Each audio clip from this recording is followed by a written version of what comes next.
Então, pessoal, atenção, um momento, nesse instante está tendo uma entrevista coletiva do presidente Lula em Nova York. Então, ele está fazendo um balanço da viagem a Nova York. Está aqui agora com a palavra o presidente. Vamos acompanhar o que ele está dizendo. A geopolítica de hoje é diferente da geopolítica de 1945. A importância dos países também é diferente para mais ou para menos. Então, o que nós estamos defendendo é que haja uma nova geopolítica, uma nova conformação geopolítica, para que a gente possa ter a totalidade dos continentes representadas na ONU, inclusive no Conselho de Segurança, acabando com o direito de veto e aumentando o poder de comando das Nações Unidas. Se isso acontecer, eu penso que a gente poderia evitar muitos conflitos que tem hoje. Não sei se vocês estão acompanhando, mas o número de conflitos nos dias de hoje, são maiores do que em qualquer outro momento. Golpe de Estado em vários países, tentativa de golpe em outros países, conflitos de guerra civil em vários países e o mais visível que nós estamos vendo, porque o Sudão e a Iêmen parece que são esquecidos pela imprensa mundial. Mas o que nós vemos é o que está acontecendo em Israel, na faixa de Gaza e agora no Líbano. É uma coisa que não tem precedentes. E por mais que a ONU tenha discutido, por mais que tenha tomado decisão, não há nenhum cumprimento de nenhuma decisão da ONU. A mesma coisa é a guerra da Ucrânia e da Rússia, ou seja, uma guerra que nem precisaria ter começado. Ao começar, a minha ideia é que não existe nenhuma possibilidade de uma solução militar naquela guerra. É preciso que haja uma solução diplomática. E por isso o Brasil tem insistido na discussão da paz.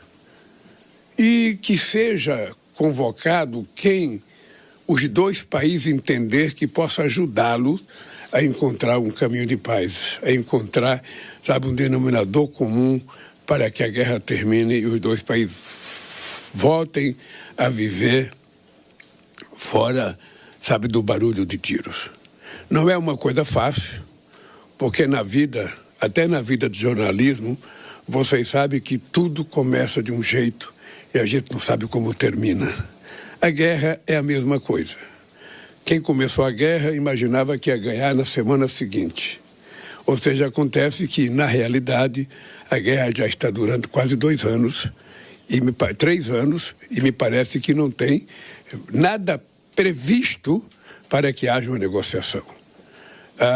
O meu ministro Celso Amorim, que hoje é meu assessor especial, esteve a meu pedido na China, já esteve a meu pedido na Rússia, já esteve a meu pedido na Ucrânia, na tentativa de discutir se há um caminho em que a gente possa tentar fazer uma proposta de paz.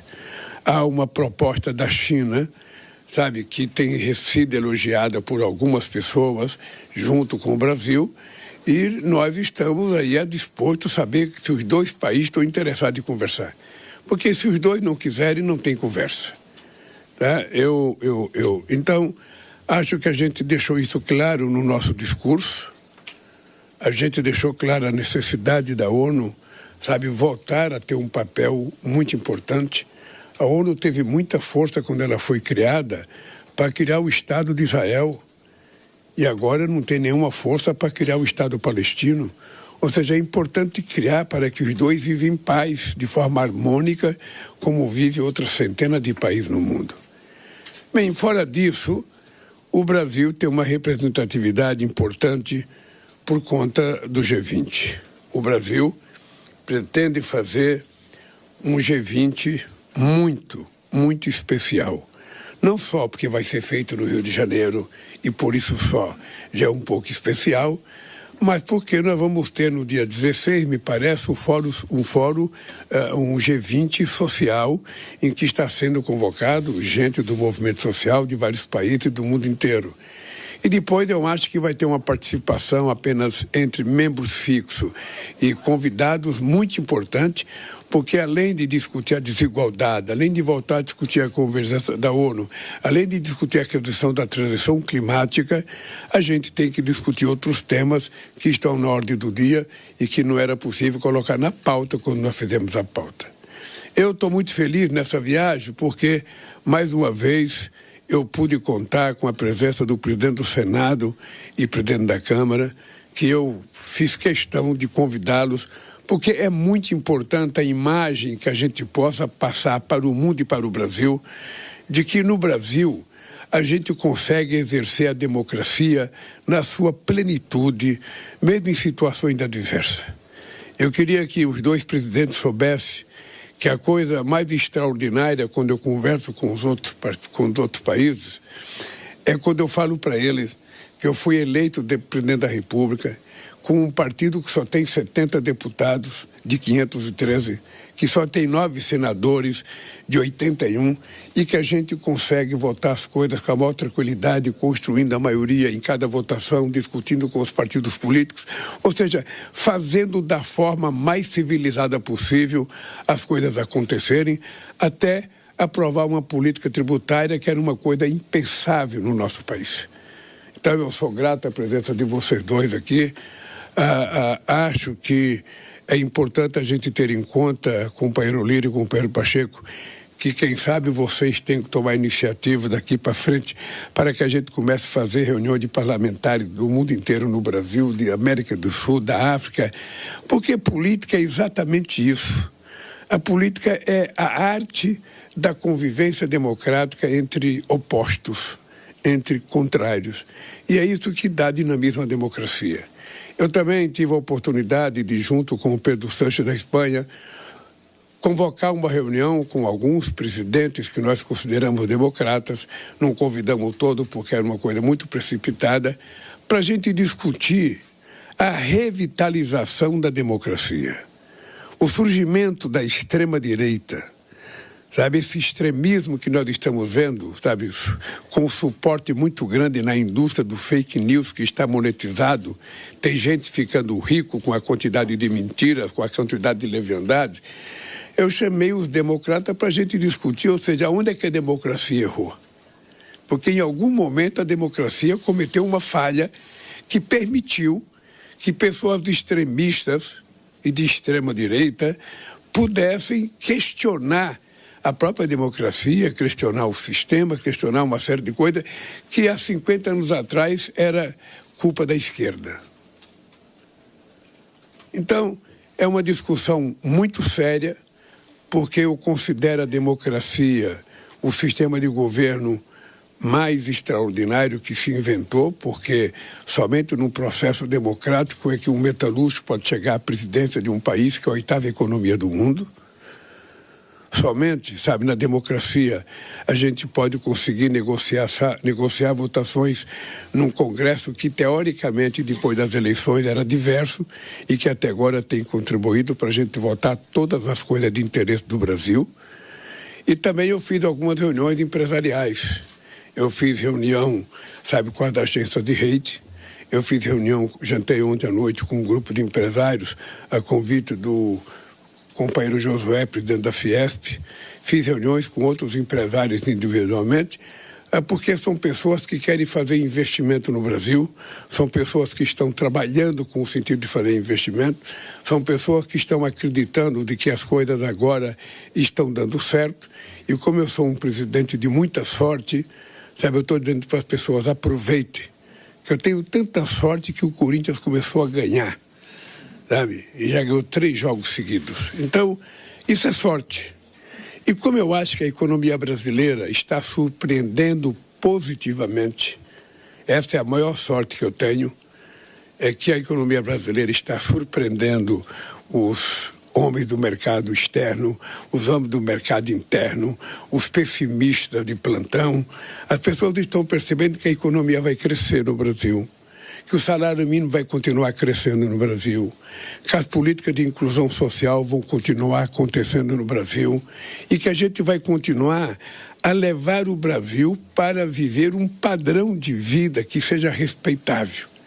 Ou seja, quando as pessoas conseguem subir um degrau na escala social, A gente precisa fazer com que ele suba o segundo, que suba o terceiro, para que nunca retroceda. Porque o Brasil está dando uma chance a si mesmo e exatamente nesse momento em que a gente está discutindo muito a transição energética, que o mundo inteiro está falando e que nenhum país do mundo tem as condições,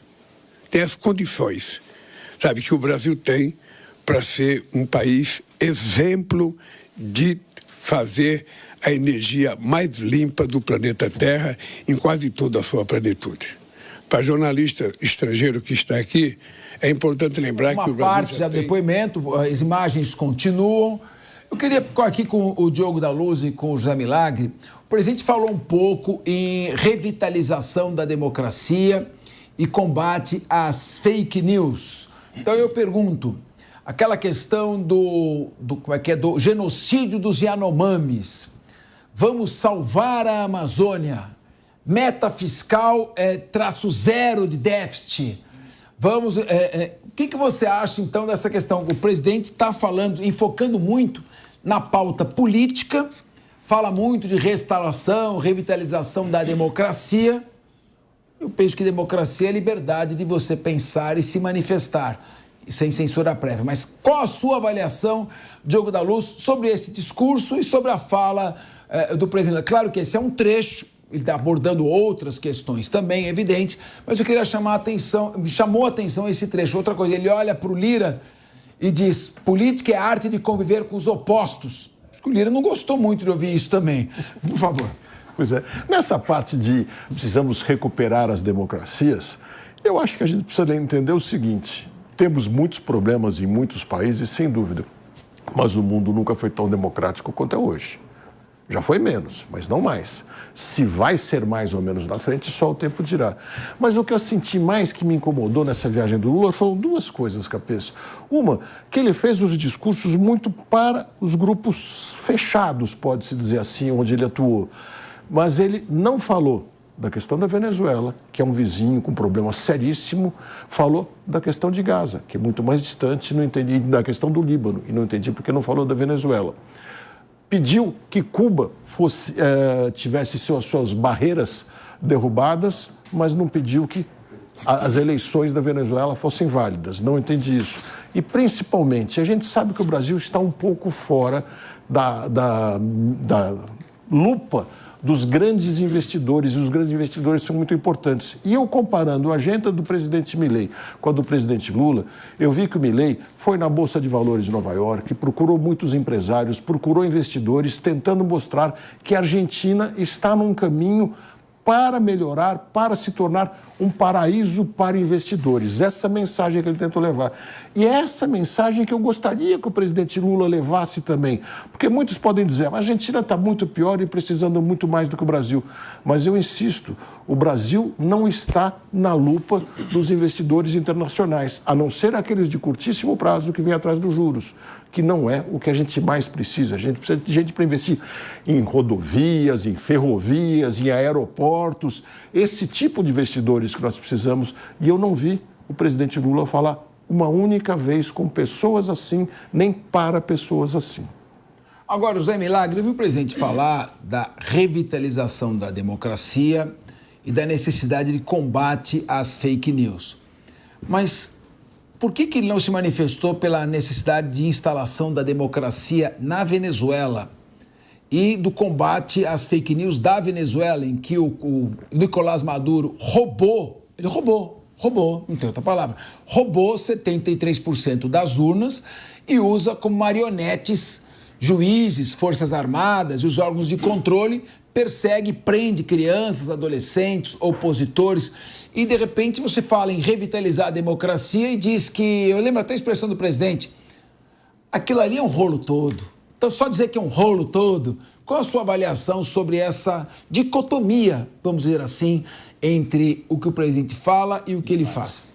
Olha, Capês, o Diogo colocou muito bem esse contexto, eu acompanhei atentamente, né, o presidente no G20 e algumas falas são para grupos muito específicos, muito próximos a ele, como o Diogo bem colocou, falta nós posicionarmos o Brasil como uma fonte de investimentos, de atração, de renda, de riqueza, como a Argentina está fazendo, está produzindo, e muitas dicotomias realmente em relação a combate a fake news. Eu anotei algumas falas do discurso na inclusão social, o foco é combate à fome, na mudança do clima, uma cobrança dos países do G20, porque eles seriam responsáveis por 80%, aliás, das emissões de gases, e sem fazer o dever de casa, né?